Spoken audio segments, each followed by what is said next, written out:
Hi, this is Robert Scheer with another edition of Scheer Intelligence, where the intelligence comes from my guest, and not only intelligence but experience, Dennis Kucinich.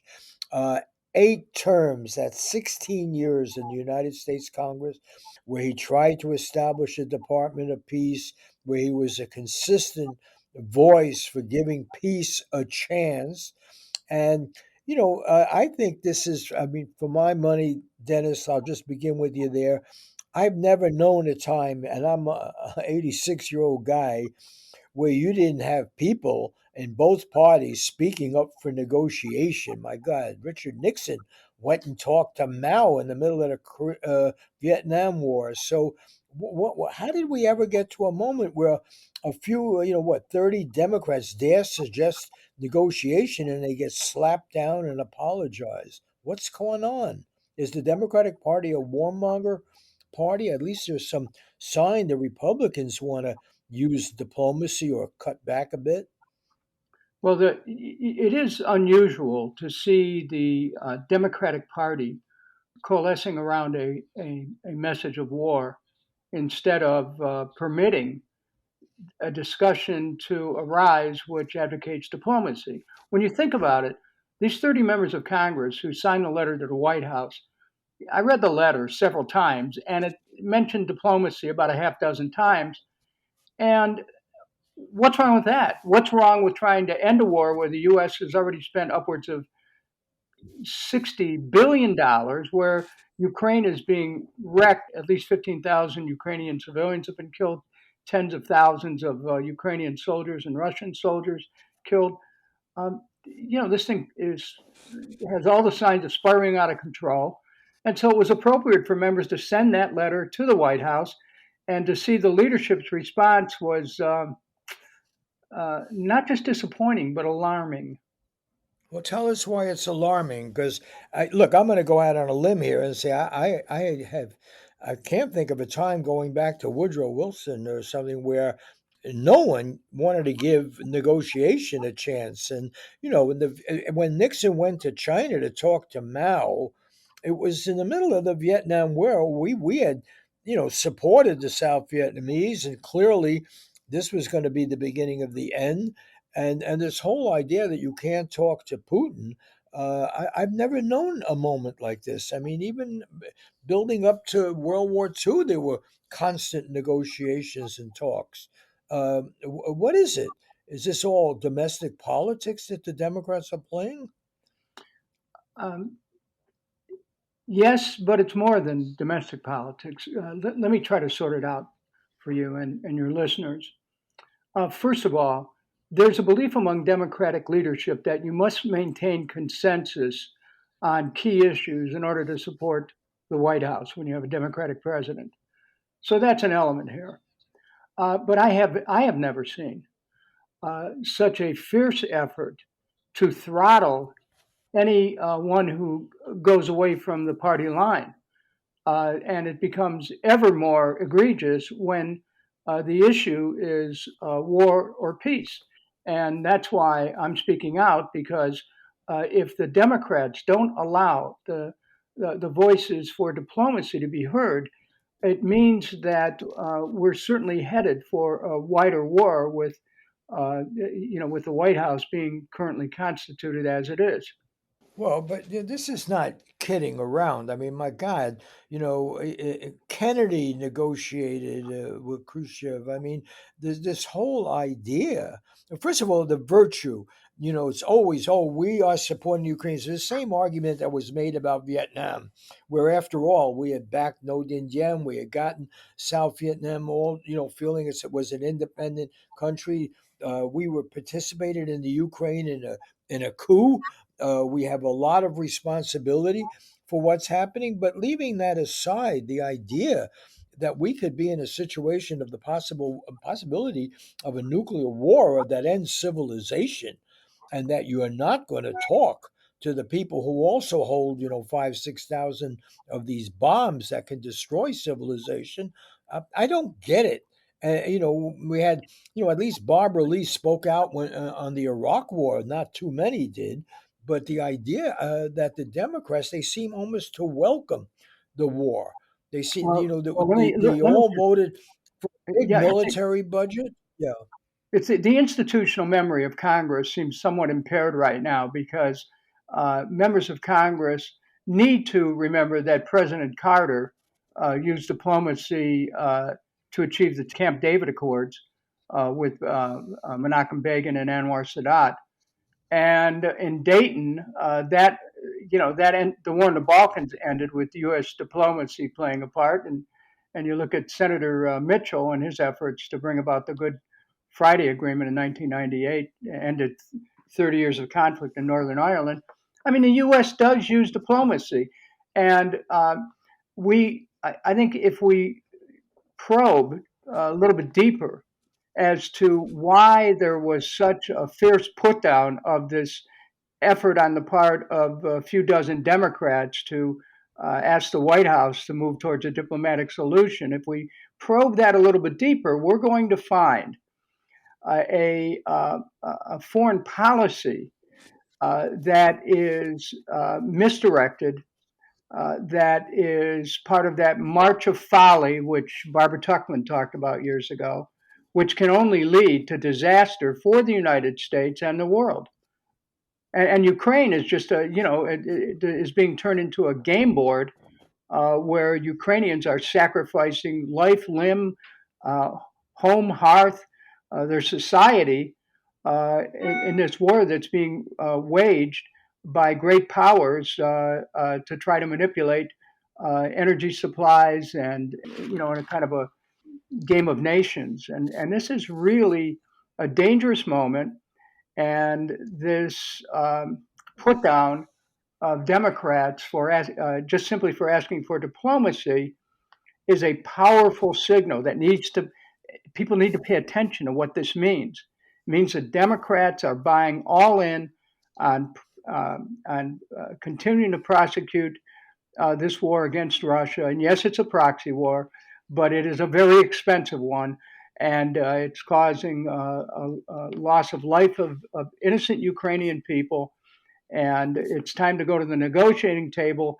And it's time to remember we have the capacity to do that. I have to push this a little further, though, whether the Democrats are not the war party.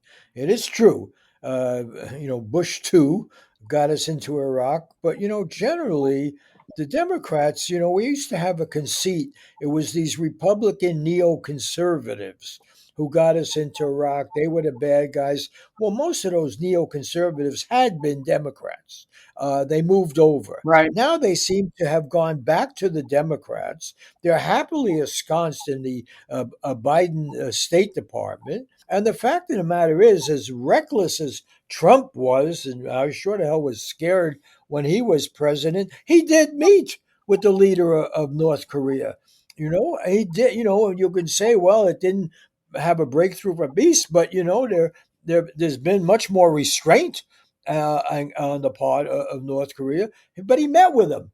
Met with him in Singapore. And the idea that we somehow give the Democrats a pass, I wonder whether on the war peace issue they are the lesser evil. The fact of the matter, you can't get. Look at the people who lined up behind Pelosi going to Taiwan. Why in the world you got the whole problem of the Ukraine? You want to stoke a war with China, and look at how aggressive Biden is being in slapping all these sanctions on China, condemning China for everything in the world. I think, look, I don't expect you to agree with me on this. You're much closer, to these people and all that. But I really wonder whether the Democratic Party has any kind of peace sensibility, any kind of concern. You're hearing more voices for peace from the Republicans than you are from the Well, Democrats. I'm concerned about that because, during my time in Congress, Bob, I led Democratic efforts against wars in Afghanistan, Iraq, Libya, Syria. Uh, I worked hand to war in the Balkans and to divert war against Iran. So, what's happening now, though, is that Democrats seem to be making support for the war as a test of party loyalty. And that is totally wrong. It is dangerous. And that's why I'm speaking out. You mentioned China. I too am concerned that was not well thought out, that trip to China. And for anybody who thinks that the White House was not aware of it or wasn't aware of the planning, look, you can't just commandeer Air Force jets if you're a member of Congress or even the Speaker of the House. This has to be done in cooperation with the State Department and the Department of Defense and all kinds of levels of government. We're talking about Pelosi's visit to Taiwan, followed by a group of Democrats to show support for her. Even Ed Markey, who's been usually a voice for peace, senator from Massachusetts. Well, just suffice it to say that what we're seeing, both in the ratcheting up of tensions with China and the continued prosecution of the war in Ukraine, which is squarely aimed at trying to displace Russia as a world power. What we're seeing in that is a misguided attempt to try to assert American hegemony, and that era is over. The world is changing. Uh, we cannot pursue policies by force. And when we tried to do it over the last 50 years, it's generally been a disaster. So, I think that this is an inflection point. The Democratic Party slapping down 30 Democrats who said, "Look, let's try for peace. Let's negotiate. Because if you don't negotiate, you're going to escalate." And that's what the path that we're on right now, escalation. Well, this word hegemony is really interesting because the Democrats actually are more aggressive than the Republicans. After all, Richard Nixon, who I did interview after he was president, but I was certainly critical of him when he was president. He actually, if you look back on it, we wouldn't have had the opening to China if we left it up to Democrats. I mean, it was, you could say it was easier for a hawkish Republican to do it. But I remember when we didn't want China to be in the UN. Mao Zedong was described as the most evil figure in history, and yet Richard Nixon went over there with Henry Kissinger and talked to him. Now, if you suggest you should pick up the phone and talk to Putin, my God, you're a traitor. And the vitriol that was shown towards these progressive Democrats, I think there were 30 of them who signed that letter, including Jamie Raskin, who certainly took on Trump on Russiagate and all that, which I thought was pretty excessive, his rhetoric and all that. But still, they're slapped down as unpatriotic.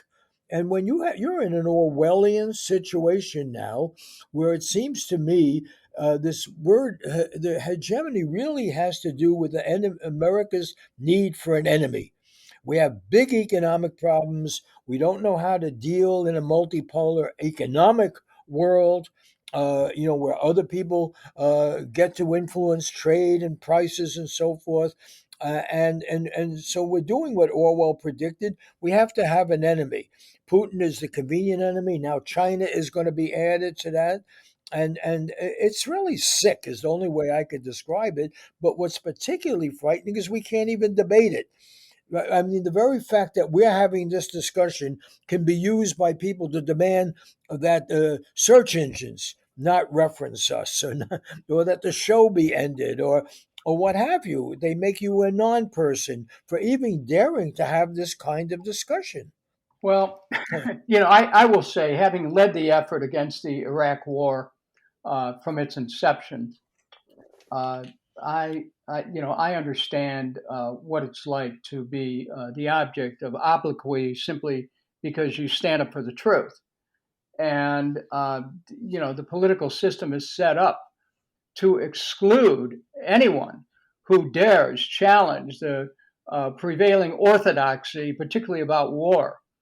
And yet, challenge it we must, because this trajectory that we're on, unless it is corrected through negotiations, will end up in a much wider war. And we're slowly reaching that precipice, from which one mistake, one mishap could trigger something much broader in terms of conflict. And the fact that the leaders don't recognize that right now shows that we have a failure of political leadership. Diplomacy is difficult. It requires intelligence and patience. But the only way that wars are going to can end, is at the negotiating table. And if the United States, or in the end of humanity, for God's sake, these people seem to be giddy. We've lost, even in the worst days when of Richard Nixon, Ronald Reagan, whoever you don't like. And this is why I go back to Wilson and getting us into World War One. There was a recognition that the fate of humanity is at issue here. There is not going to be a wider war with Russia if they take out, with these weapons now, and they take out some major or some city in Russia, so forth. The pressure, to use these other, they're not. We've already called these people war criminals. We've already said they're going to face terrible judgment. They'll be, executed, I guess.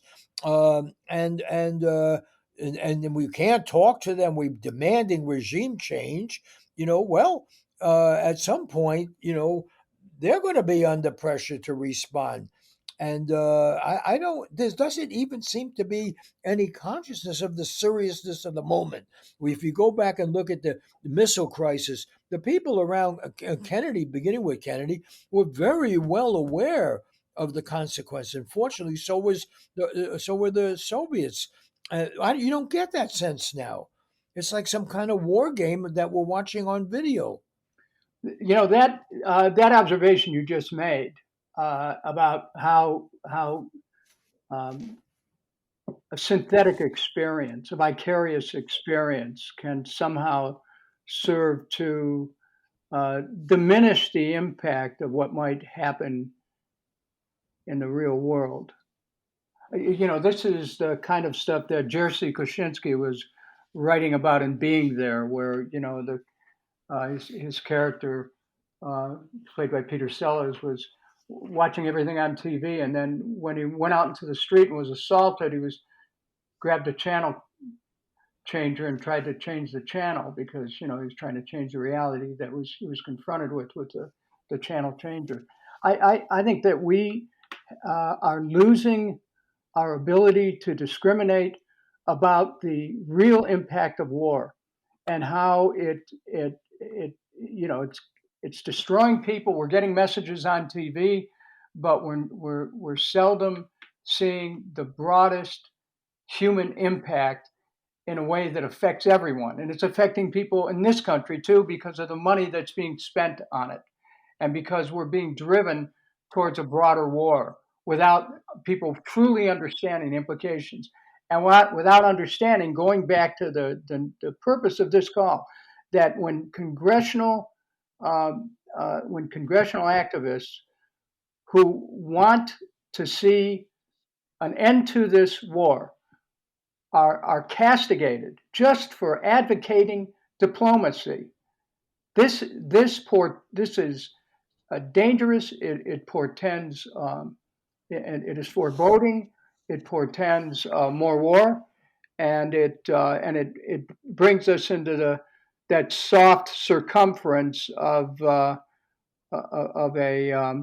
global conflict, which uh, could change the whole nature of our planet. Time for a break, and we'll be back in a few minutes. Tamal pupusa taco. In all these dishes, there's one crucial ingredient. Corn is just so central to the Mexican diet. I'm Evan Kleiman, inviting you to catch a special episode of Good Food. Maíz is life. Masa, which is the basic dough used for tortillas or tamales, it's really an art form. The history, science, and politics of masa. Listen to the full episode now at kcrw.com/goodfood. We're back with Scheer Intelligence and our guest. Let's talk about, you mentioned the economics, the money, and so forth. Let's talk about two aspects. One is the military industrial complex that Republican General turned President Dwight Eisenhower warned about. The big winners here of the 60 billion and more that's going to be spent and the huge military budget that Democrats gleefully vote for. There's no limit to it. That's the military industrial complex. A lot of people are getting rich, uh, or a small group Small of group of people, and people are then getting rich over a yeah, lot of money. yeah, Right. yeah, and that's left out of the equation, and it's also true of the destruction of the Ukraine. We're going to have to pay for rebuilding and so forth, as well as, of course, the horrible human cost. So there's almost no attention, to war as a destructive force, no matter who's wielding it and for what aim. And the other is the surrogate here. I think you mentioned surrogate war is not the traditional one necessarily of having a nationalist movement in Vietnam or in the Ukraine wanting its nation state. The real argument here is to put China, Russia, India, Brazil. This gets back to the whole question of hegemony and the equation of U.S. power economically, politically, militarily with freedom, with democracy. That's what they've managed to do. They've said America's unipolar power in the world is the requirement for democracy. And anybody else, the Chinese, the Russians, India, Brazil, anywhere else in the world, Saudi Arabia, anywhere else that they're striving for their economic interests and so forth, that becomes the enemy. And I think that in a way, Russia is being used as a surrogate. And the real enemy here is China. And that was in major Defense Department calculations that the real enemy is China. And what is the crime of China is that they've lifted 400 million people out of poverty, that they actually want to make high end goods. And we have said, oh, that's inherently a military threat. So let's just spend a little time. How did China, which saved us during the pandemic, they supplied us with most of the goods that we consume through Amazon and elsewhere. Why are the Democrats going along with China suddenly being? That was what the significance of Nancy Pelosi going. She raised the whole question of Taiwan as if now that's the signature issue. When Frank was Richard Nixon who said, "Let's put that in abeyance." Why are they stoking not just the Russian bear, but China? Well, what's happened as a result of this, because we can go right to consequences. We have brought China and Russia into an alliance. We have seen India, Brazil, uh, South Africa, now Saudi Arabia and other countries coming into a non-aligned movement, which is basically saying we're going to conduct our business away from involvement with the U.S. We're separating ourselves from the broader world community with this aggressive behavior. Now, people will say, well, Russia invaded Ukraine. That is true. But very little is discussed about 2014 when the U.S. Overthrew the Russian government and engineered a coup that then resulted in Ukrainian troops being equipped to attack the eastern part of Ukraine, Donetsk and Luhansk, where you had millions and millions of Russian speaking peoples who happen to be Ukrainian citizens. So, this broader historical context, when you look at it, it cries for a resolution that was attempted to be reached at Minsk, but that agreement was basically ignored between Russia and other states. We really have to ask ourselves, where does all this go? I know some members of Congress are condemning those who signed the letter asking for diplomacy as the dupes of Putin. But what is it those members are advocating? They're advocating that we don't talk to Russia. They're advocating that we keep pressing the war. They're advocating what? They're not accepting the consequences of where this goes. We're not talking about Iraq, which couldn't fight back, about Libya, which couldn't fight back. We're talking about Russia, which has more nuclear weapons than the United States. And we're acting as though this is not a factor. And we need to come to the realization that it is a multipolar world. It is no longer unipolar. We can no longer dictate policies to people thousands of miles away and expect they're going to jump to it. We really need the skills of negotiation and diplomacy to be on the ascendant in order to protect our country, in order to protect the planet. And right now, we seem to be looking at modern day versions of barbarians who are simply interested in accelerating conflict. And in this case, we certainly have a country, Russia, led by people who are ready to engage in such an acceleration. And that's why we had best be very careful. But we're going to end this, Dennis. I just want to ask you. You've been a peace advocate all your life, and even on domestic issues, trying to bring peace to Cleveland and unify people when you were the youngest mayor of an American city. And peace has been thrown out the window. People are embarrassed. I don't see even a single protester in downtown LA give peace a chance. Where's John Lennon's spirit?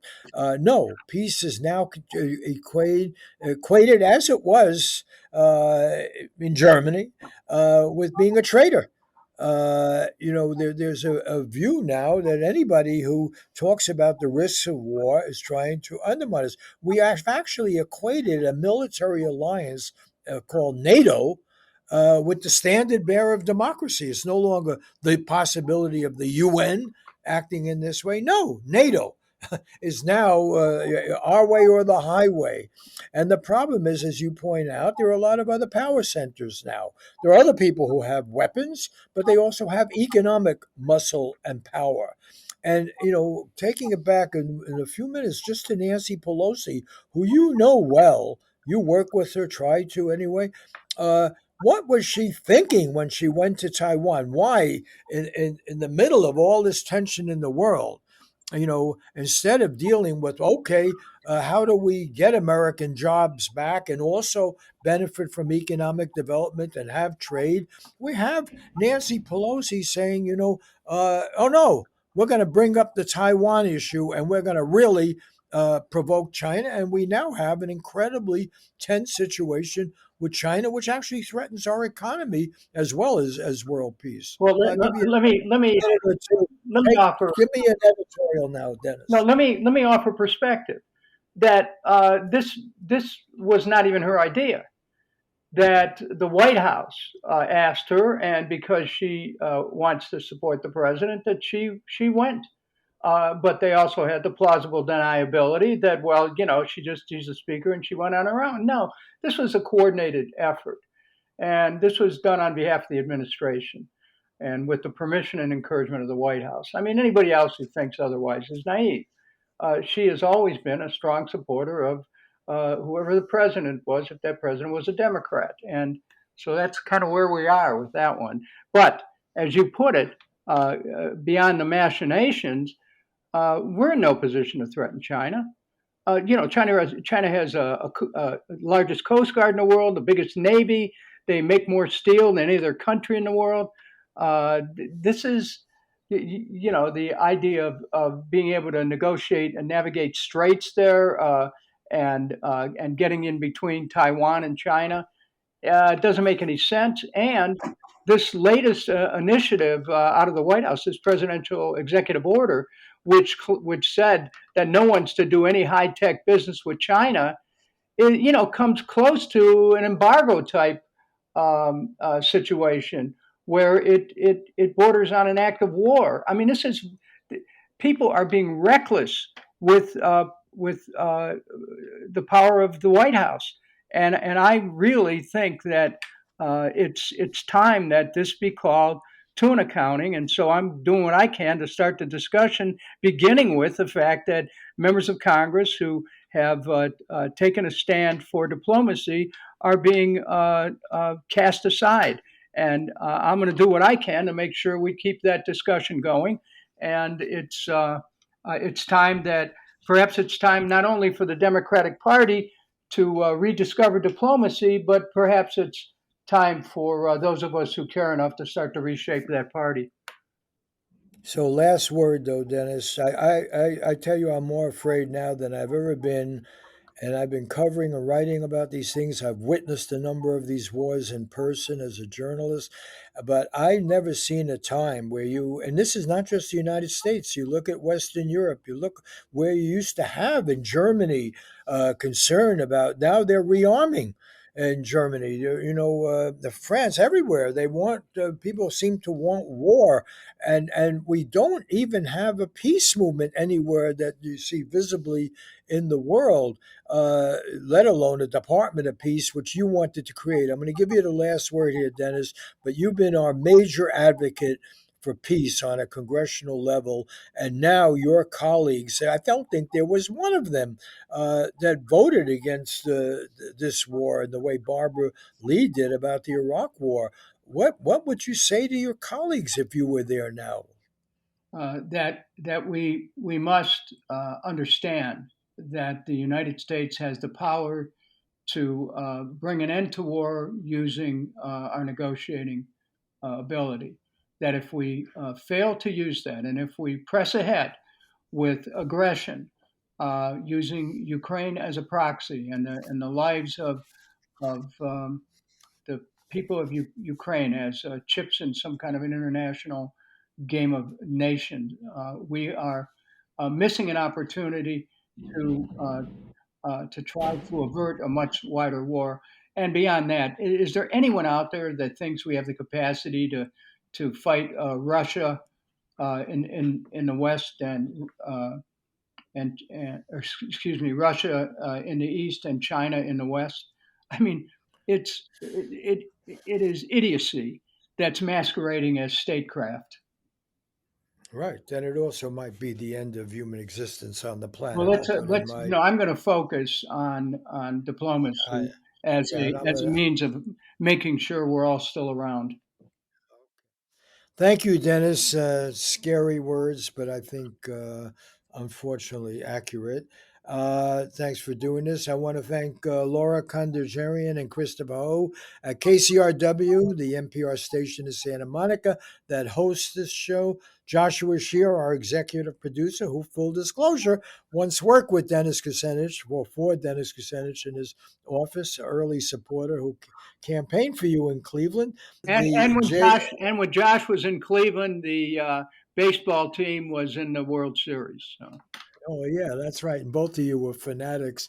Good thing they changed their nickname though. Okay, and I want to thank the JKW Foundation in the memory of Gene Stein, who I knew Dennis knew and respected, terrific writer, for giving us some funds to help do this show. See you next week with another edition of Scheer Intelligence. Je ne regrette rien, ni le bien